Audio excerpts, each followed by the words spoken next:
Hello বন্ধুরা, নতুন করে একটা ভিডিও নিয়ে চলে এলাম তোমাদের জন্য। পিএসটি ফুটবলের পক্ষ থেকে আমি তুলসী। আজকের বিষয়বস্তু তোমাদের কাছে রাখছি, সেটা হচ্ছে এআইএফএফ এবং এফএসডিএল এর মধ্যে যে চরম মতানৈক্য, যে চরম মতবিরোধ, এইটা আজকে তীব্র সংঘাতের জায়গায় চলে গেছে।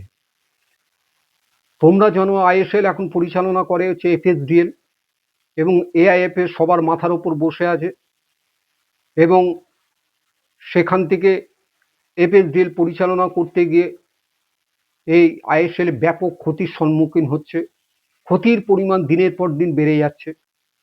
তারপরেও কিন্তু আইএসএল এর যে জাঁকজমকপূর্ণ ফুটবল, যে উত্তেজনাময় ফুটবল, যে ফুটবল সর্বস্তরে ছড়িয়ে দেওয়ার চেষ্টা করেছিল, সেখান থেকে যদি এফএসডিএল সরে যায় তাহলে সেই ফুটবলটা কিন্তু অপমৃত্যু ঘটবে, এটা বলতেই পারা যায়।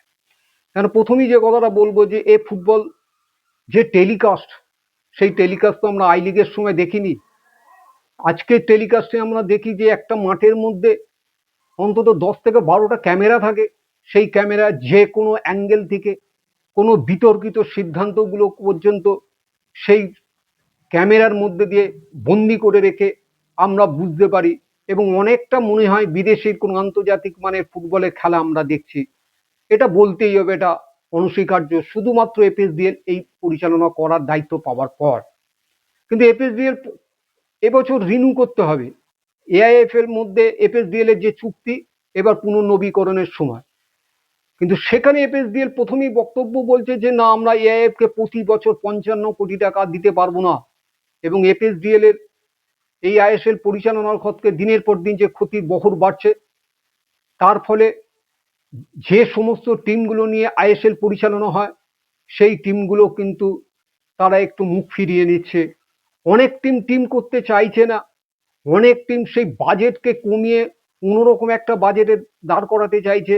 অর্থাৎ সর্বস্তরে যে সমস্ত টিমের ওপর প্রভাব বিস্তার করেছে এই ক্ষতিগ্রস্ত বিষয়টা। তাহলে সেই জায়গায় দাঁড়িয়ে এই আইএসএল এর যে জনপ্রিয়তা, আইএসএল এর যে টেলিকাস্ট, সমস্ত টিম তাদের যে বাজেট নিয়ে তৈরি করেছিল, যে স্বপ্ন নিয়ে ভারতীয় ফুটবলকে বাঁচাবার জন্য এগিয়ে এসেছিল, তাহলে তাকে বাঁচাতে হলে সর্বপ্রথম যার কাজটা করা উচিত সেই হচ্ছে এআইএফ এর চোখে ঠুন করে লেগে বসে আছে, তারা কিছু করবে না, এটা মানা যায় না। ফুটবল পরিচালনা সর্বস্তরে সবটাই দায়িত্ব এআইএফএফ এর, অল ইন্ডিয়া ফুটবল ফেডারেশনের। সেই ফুটবল ফেডারেশনের তারা কিছু করবে না। ফুটবলকে জনপ্রিয়, ফুটবলকে প্রোডাক্ট হিসাবে ব্যবসা বাণিজ্যের নিরিখে যদি, যেটা আমরা বিসিসিআই কে দেখি, ক্রিকেটকে যে বিনোদনের জায়গায় নিয়ে গিয়ে ক্রিকেটকে একটা প্রোডাক্ট হিসেবে মানুষের ঘরের মধ্যে ঢুকিয়ে দিয়েছে, সেই ফুটবলটাকে আজকে এআইএফ এর দায়িত্ব ছিল বিসিসিআই এর মতন ক্রিকেটের যেমন করেছে। প্রতিটি খেলা থাকলে প্রতিটি ঘরে মহিলারা পর্যন্ত জানে যে আজকের আইপিএল এর এই খেলা, আজকের ওয়ানডের এই খেলা। তাহলে সেই ফুটবলটাকে কেন এআইএফ এর সেই দায়িত্ব পালন করবে না? শুধুমাত্র সেই সমস্ত চেয়ারের আসল অলঙ্কিত করে মাস মাইনে 3 লাখ 4 লাখ টাকা নিয়ে এখানে তাদের কাজ শেষ হয়ে যায় না। তাদের কাজ হচ্ছে এফএসডিএল এর থেকে অনেক বেশি। তা সুতরাং এই জায়গায় দাঁড়িয়ে এফএসডিএল এর যে যুক্তিসঙ্গত যে দাবি, যুক্তিসঙ্গত যে বিষয়গুলো, সেইগুলো সাধুবাদ জানাতেই হয়। শুধু তাই নয়, এফএসডিএল বলেছে যে এই যে লভ্যাংশ যেটা হবে, সে লভ্যাংশ আমরা তো শুধু নেব না, এই লভ্যাংশ 5% প্রতিটি ক্লাবের মধ্যে আমরা সমবন্টন করে দেবো।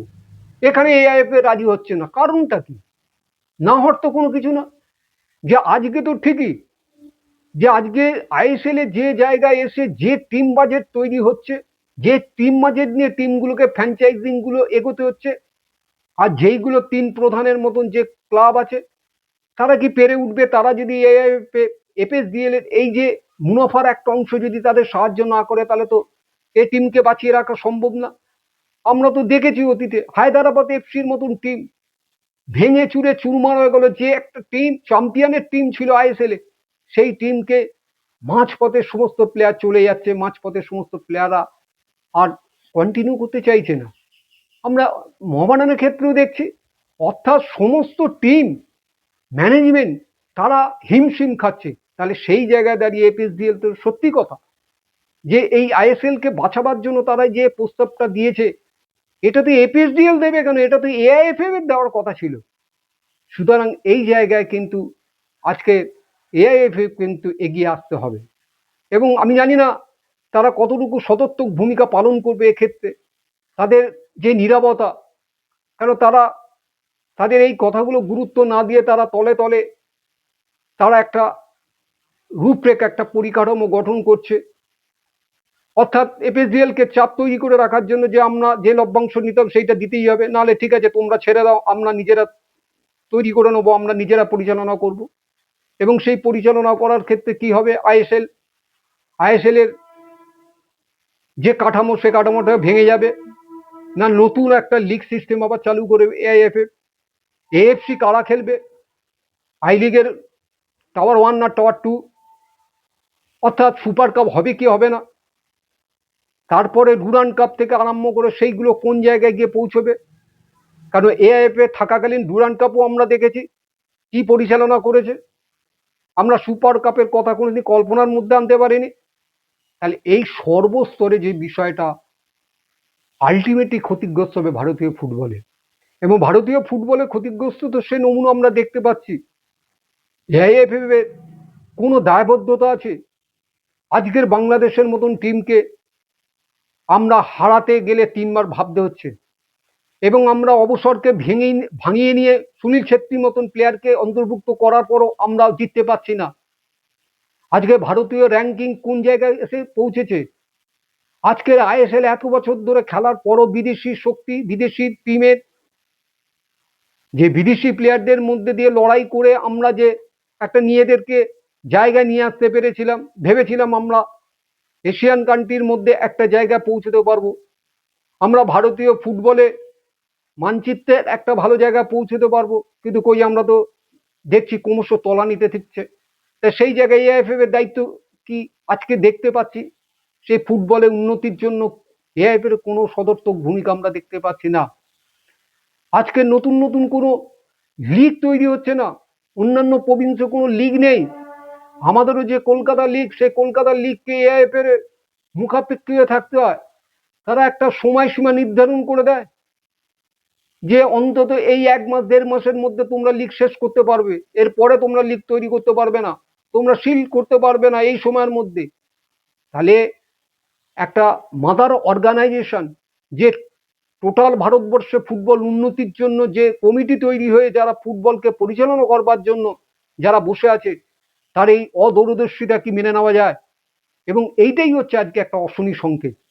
তা সেই জায়গায় দাঁড়িয়ে বলবো যে চরম যে দ্বৈরথ চলছে, এই দ্বৈরথের নিষ্পত্তি আমরা চাইছি।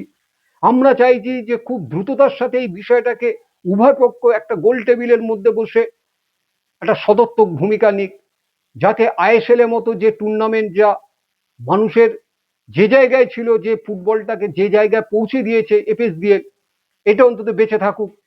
ফুটবলের উন্মাদনা আরো যাতে বাড়ুক, এপিএসডিএলও নতুন নতুন করে চিন্তা ভাবনা করবে, এইটা আমরা কাম্য, আমাদের সবাই এটা আমরা ভাবছি। এবং এই জায়গায় দাঁড়িয়ে আজকে এআইএফ কে কিন্তু সদর্থক ভূমিকা নিয়ে তাকে এগিয়ে আসতে হবে, কোনো ইগো রাখলে চলবে না। এগোর লড়াইতে ভারতবর্ষের ফুটবলটাই ক্ষতিগ্রস্ত হবে। তাই আমি এই ভিডিওটা আর বেশি করছি না, এই ভিডিওর বিষয়বস্তু তোমাদের কাছে তুলে ধরলাম। যদি তোমাদের ভালো লেগে থাকে তাহলে অবশ্যই ভিডিওটাকে লাইক শেয়ার করতে ভুলো না।